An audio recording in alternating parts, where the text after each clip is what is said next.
Hey guys, இன்னைக்கு Beast படம் release ஆயிருக்குது. இந்த படம் எப்படி இருக்குது அப்படிங்கறத தான் நாம இந்த வீடியோல பார்க்க போறோம். ஆக்டர் விஜய் கண்டி டிஃபரண்டா தளபதி விஜய் அப்படின்னு டைட்டில் கார்டுல இருந்து ரசிகர்களை கொண்டாட வைக்கிறாரு இயக்குனர் நெல்சன். இந்த படத்தை சன் பிக்சர்ஸ் கலாநிதி மாறன் தயாரிப்புல நெல்சன் இயக்கத்துல விஜய், பூஜா ஹெக்டே, செல்வராகவன், டாம் சைன் சாக்கோ, விடிவி கணேஷ், அபர்ணா தாஸ், யோகி பாபு, ரெட்டின் கிங்ஸ்லி இன்னும் பலர் நடிப்புல உருவாகி வெளியாகி இருக்குது பீஸ்ட் படம். நெல்சன் பீஸ்ட் படத்திலும் டார்க் காமெடி யூஸ் பண்ணியிருக்கிறாரு, பிளஸ் ஆக்ஷனையும் கொடுத்து ரசிகர்களை ஹாப்பி ஆகி இருக்கிறாரு. வீரராகவனுடைய இன்ட்ரோ எப்படி இருந்துச்சு அப்படின்னா, ராஜஸ்தான்ல ஜோத்பூர்ல படம் ஆரம்பிக்கிற மாதிரி காட்டியிருக்கிறாங்க. ஒரு குழந்தையோட பலூன் ஒண்ணு அதை கைய விட்டு வெளியே பறக்க வீரராகவன் என்ட்ரி கொடுத்து அந்த பலூனை பிடிச்சு குழந்தையோட கையில கொடுக்கிறாரு விஜய். அந்த திடீர்னு நடக்கும் பயங்கரவாத தாக்குதல இருந்து எதிரிகளை பறந்து பறந்து பந்தாடுகிறார் நம்ம ஹீரோ. ஸ்னைப்பர் கண் எடுத்து பயங்கரவாதியோடைய ஒருவருடைய காரை சுடும்போது அந்த கார் வெடிப்பதனால ஹீரோ எந்த குழந்தைய சிரிக்க வச்சாரோ அந்த குழந்தை இறந்துடுது.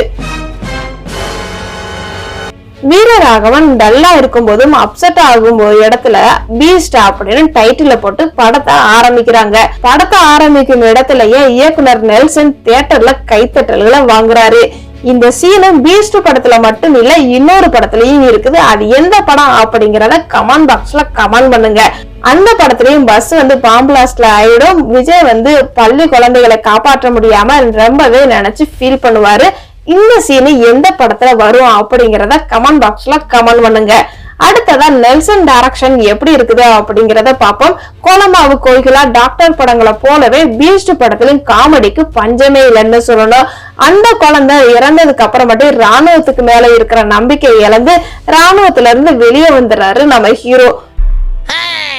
அப்படியே அங்கிருந்து கட் பண்ணி போனோம் அப்படின்னா, விடிவி கணேஷ் நடத்தும் டாமினிக் செக்யூரிட்டி சர்வீஸ்ல பூஜா ஹெக்டே கீர்த்தி என்னும் கதாபாத்திரத்துல ஹீரோயின் இன்ட்ரோ வருது. விடிவி கணேஷ் பூஜா ஹெக்டேடைய காம்போல காமெடி ரொம்பவே நல்லாவே ஒர்க் அவுட் ஆயிருக்குன்னு சொல்லணும்.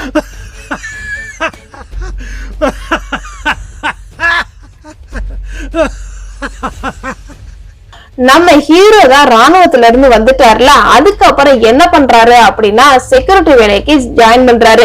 வீரராகவன் அந்த செக்யூரிட்டி சர்வீஸ்ல வேலைக்கு சேர்ந்துறாரு.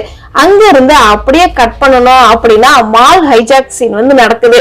அந்த சீன் எப்படி இருக்குது அப்படின்னா, சென்னையில உள்ள பிரம்மாண்ட மாலுக்கு செக்யூரிட்டி சர்வீஸ் கொடுக்கற கான்ட்ராக்ட் விடிவி கணேஷுக்கு கிடைக்குது. அவருடைய டீம் அங்க போறாங்க. அந்த நேரத்துல அந்த மாலை பயங்கரவாதிகள் ஹைஜாக் செய்யறாங்க. எங்க டீம்ல பயங்கரவாதிய விடுவிச்சீங்கன்னா தான் இங்க உள்ள மக்களை உயிரோட நாங்க விடுவிப்போம் அப்படின்னு ஒரு டீல் பேசுறாங்க. வீரராகவனும் அங்க அவர்களோட பிணைய கைதியாக மாட்டிக்கிறாரு. அப்படியே சீனை கட் பண்ணுனா யோகி பாபுவும் ரெட்டின் கிங்ஸ்லயும் பண்ணின காமெடியை விட விடிவி கணேஷ் இந்த படத்துல தனக்கான ஸ்டைல்ல வர்ற காமெடியை பண்ணி ஸ்கோர் பண்ணி இருக்கிறாருன்னு சொல்லணும். இந்த காமெடி அப்படியே கட் பண்ணி செல்வராகவனுக்கு போனோம் அப்படின்னா, செல்வராகவனுக்கு செம ரோல் கொடுத்திருக்கிறாங்க. அல்தாஃப் ஹுசைன்ங்கிற கதாபாத்திரத்துல இயக்குனர் செல்வராகவன் நடிச்சிருக்கிறாரு. பயங்கரவாதிகளுக்கும் அரசியல்வாதிகளுக்கும் இடையே பேச்சுவார்த்தை நடத்தும் அதிகாரியாக மனுஷன் கொடுத்த வேலையை கச்சிதமா செஞ்சிருக்கிறாரு செல்வராகவன்.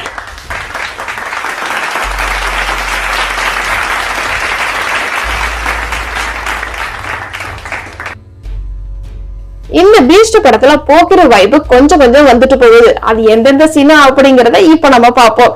நடிகர் விஜயோடைய தீவிர ரசிகர் தான் இயக்குனர் நெல்சன்ங்கிறது எல்லாருக்குமே தெரியும். ஃபேன் பாயாகவே இருந்து இந்த படத்தை இயக்கி இருக்கிறாரு நெல்சன்.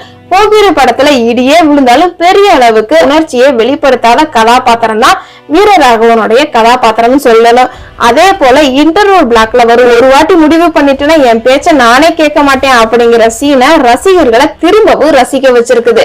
பீஸ்ட் படத்துடைய பிளஸ் பாயிண்ட் எல்லாம் பார்ப்போம். பீஸ்ட் படத்துடைய பிளஸ்ன்னு பார்த்தா இயக்குனர் நெல்சனுடைய டைமிங், காமெடி சென்ஸ் தான் சொல்லி ஆகணும். இது என்னப்பா தெரிஞ்ச கதை தான் அப்படின்னு சொன்னா கூட இந்த படத்துல ஸ்கிரீன் பிளே செஞ்ச இடத்துல அசத்தி இருக்கிறாரு நெல்சன். விஜயோடைய வெறித்தனமான நடிப்பு, எனர்ஜி, ஃபிட்னஸ், ஆக்ஷன் காட்சிகளை நம்பும் அளவுக்கு இருக்குது. மனோஜ் பிரம்மஹம்சோடைய ஒளிப்பதிவு ரொம்பவே மிரட்டி இருக்குது. கிரணுடைய மால் செட்டு பிரமிக்க வைக்க. எடிட்டிங்ல இன்னும் கொஞ்சம் கிரிப்சியா ஏதாவது இருந்திருக்கலாம் அப்படின்னு தோணுது. அனிருத்தோடைய பாடல்கள் மற்றும் பிஜிஎம் படத்திற்கு ரொம்பவே பிளஸ் பாயிண்ட் சொல்லணும்.